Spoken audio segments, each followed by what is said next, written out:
오늘은 우리 예전에 다뤘던 내용들이 지금 어느 정도 업데이트가 됐는지, 어떻게 돌아가고 있는지 조금만 들여다보는 시간으로 꾸려볼까 합니다. 다뤘던 내용 중에 뭐가 있었냐면 초음속 여객기 조금만 더 있으면 상용화될 수 있을 것 같다, 이런 얘기도 한번 다룬 적이 있었고, 그리고 또 다른 하나는 비행기가 얼마나 환경에, 기후 변화에 큰 영향을 미치는지, 이거에 대한 대안이 없는지 등등등을 다룬 적이 한 번 있었죠. 이 두 프로젝트가 그런데 지금 극과 극, 용암과 얼음 이런 느낌으로 갈라지고 있다고 합니다. 그래서 오늘은 이 두 가지 이슈, 초음속 여객기하고 항공업계의 기후변화 대응에 대한 이슈 따라잡기 시간으로 얘기를 같이 좀 해보겠습니다. 오늘의 익스플레인은 초음속 여객기와 친환경 항공기의 복습입니다.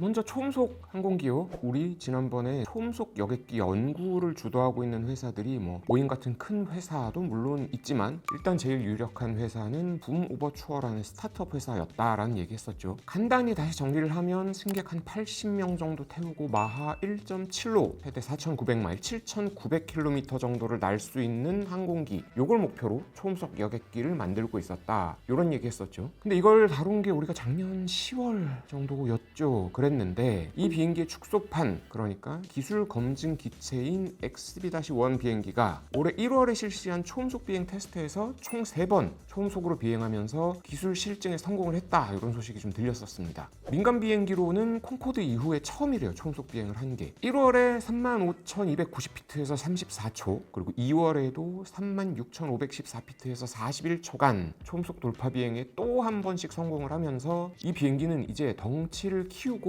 속도를 더 끌어올릴 일만 남았습니다. 여기다 그동안의 그 초음속 여객기 연구가 지지부진할 수밖에 없었던 또 다른 이유가 하나 있었는데, 바로 비행 규제가 있었거든요. 이 비행 제한 규제가 풀리게 되면서 앞으로 초음속 여객기 연구가 조금 더 활발해질 수 있겠다, 아니면 초음속 여객기로 진짜 여행 가는 게 조금 더 빨라질 수도 있겠다, 이런 생각도 좀 듭니다. 미국에는 우리나라에는 없는 행정명령이라는 제도가 있잖아요. 그 미국 대통령이 막강한 권한을 행사해서 뭐가 됐든 해라고 하면 하도록 만들어야 하는 바로 그거. 미국 멕시코 쪽 국경에 길다란 벽 세우고 전 세계에 관세를 부과하고, 이게 전부 다 행정명령으로 시작된 일들입니다. 그런데 그 행정명령 중에 트럼프 대통령이 6월에 사인을 한 게 하나가 있었어요. 바로 미국 연방항공청 FAA에 이 명령일로부터 180일 이내 14 CFR 91817이라는 조항을 폐지하고 필요한 경우 818도 수정을 해라. 9일에 817이 뭐냐? 민간 항공기가 미국 내에서 마하 1 이상의 속도로 비행하는 거를 금지하는 조항입니다.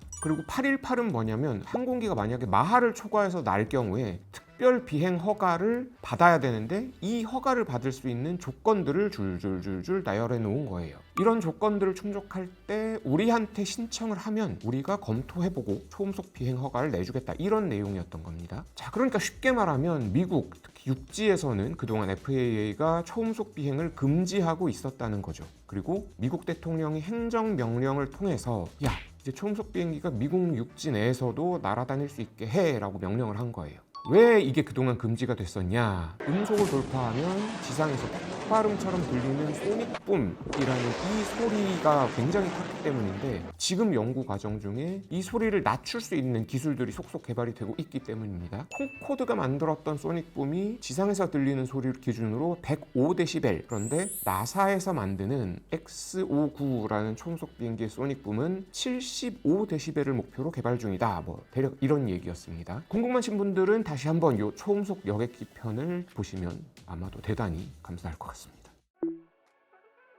자, 그런데 이렇게 초음속 비행기 연구가 말 그대로 날개를 달고 속도가 붙어서 훨훨 날아가는 반면에, 탄소 배출을 줄이거나 없애는 친환경 비행기, 전기 비행기, 수소 비행기, 이런 것들은 오히려 줄줄줄 스톱이 되고 있다고 합니다. 외신 보도들을 좀 보니까 보잉하고 에어버스 모두 올해 상반기에 이런 친환경 항공기 프로젝트를 중단을 했대요. 우선 보잉이요, 미 우주항공국 나사와 공동으로 X-66A라는 친환경 항공기 프로젝트를 진행을 하고 있었습니다. 이게 뭐냐면, 항공기 날개를 극단적으로 길게 만들고 아랫부분에 그 스트러트라고 하는 지지대도 받쳐가지고 강성까지 확보한 항공기. 이거 우리 어디서 많이 봤죠? 미래의 항공기 편에서 봤던 효율성을 극대화한 항공기, 그거랑 똑같은 모양입니다. 이렇게 날개를 만들어서 연료 소비 효율을 최대 30%까지 끌어올린다는 목표로 만든 비행기입니다. 총 한 11억 5천만 달러가 투자되는 프로젝트였고 2028년에 실비행을 목표로 했었어요. 그 비행기를 처음부터 이제 뚝딱뚝딱 만들려면 시기를 못 맞출 것 같으니까 중고 MD-90 한 대를 나사에서 캘리포니아로 공수를 해와가지고 날개하고 엔진을 뜯어내고 엔진도 효율성 높은 거를 바꿔서 날개도 붙이고 그렇게 실험을 해보겠다 이렇게 진행을 하고 있었는데 엔진은 이제 뭐 프래트 앤 휘트니의 PW1500G 시리즈 이걸 또 효율을 끌어올리는 방식으로 개량한 PW102XG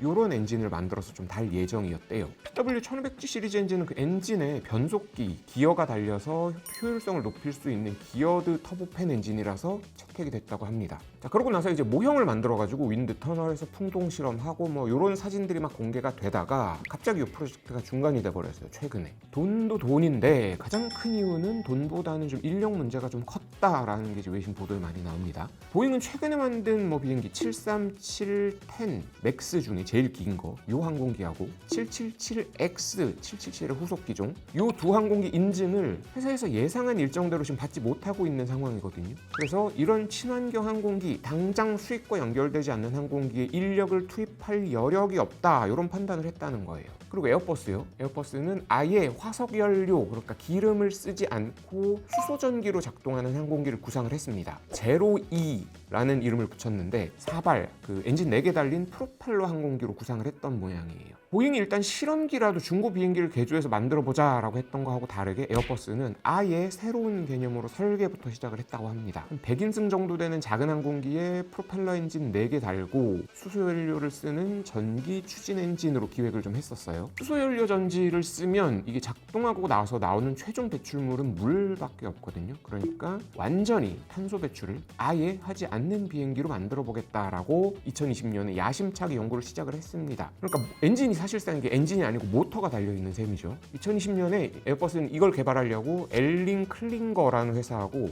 에어로스텍이라는 합작법인을 설립을 하나 했습니다. 엘링 클링거는 자동차 부품을 만드는 업체고 여러분들 잘 아시는 것처럼 전기차, 수소연료전지차는 이미 판매되는 제품들이 많이 나오고 있잖아요. 그러면 수소연료전지 비행기도 이 모터의 성능을 비행기를 띄울 수 있을 정도로 충분히 크게 큰 힘을 내도록 만들면 될 테니까 실제로 이 합작회사인 에어로스텍은 23년, 그러니까 2년쯤 전에 1.2MW의 출력을 내는 항공기용 모터 생산에 성공을 합니다. 에어버스는 그래서 올해 초에 이 항공기를 자기네 회사 발표회 서밋에서 공식적으로 공개를 해버려요. 우리가 이런 거 만들고 있습니다. 그런데 올해 상반기에 요것도 중단이 됐습니다. 일단 제일 큰 문제는 연료인 수소가 있는 곳이 공항에 별로 없다는 데 있었어요. 비행기는 여기저기 가리지 않고 날아다녀야 되는데 도착공항에서 수소 연료를 채울 수 없으면 출발을 하더라도 무용지물이 될 수밖에 없으니까. 그러니까 요즘 전기차나 왜 수소 연료 전지차 타는 사람들이 겪는 불편하고 완전히 사실 똑같은 문제인 거죠. 거기다가 수소 연료 전지 이게 생각보다 기술력 발전이 좀 더딘 바람에 출력은 예상만큼 쭉쭉 안 올라가는데 무게는 너무 무겁더라. 그렇다 보니까 이 비행기를 실제로 만들더라도 우리가 100명도 채 태우지 못한 채로 1000마일도 못 되는 거리밖에 못 날아다니는 아주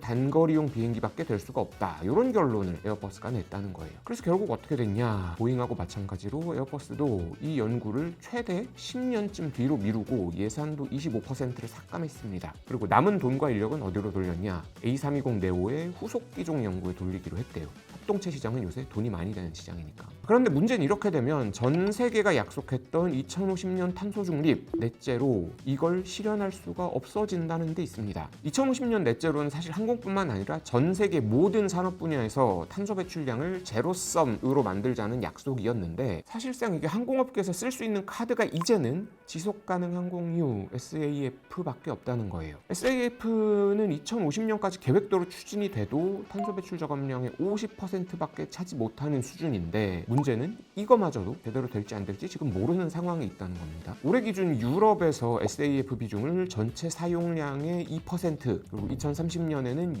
6%까지 늘리기로 규제를 딱 만들어서 발표를 했는데 IATA 그 국제민간항공사협회가 만든 자료를 보면 실제 전 세계 SAF 사용 비중은 현재 0.7% 수준밖에 안 된대요. 그러니까 전 세계 항공업계가 그냥 이거 계획대로 안 돼요 라고 들어눕고 있는 상황이라는 겁니다.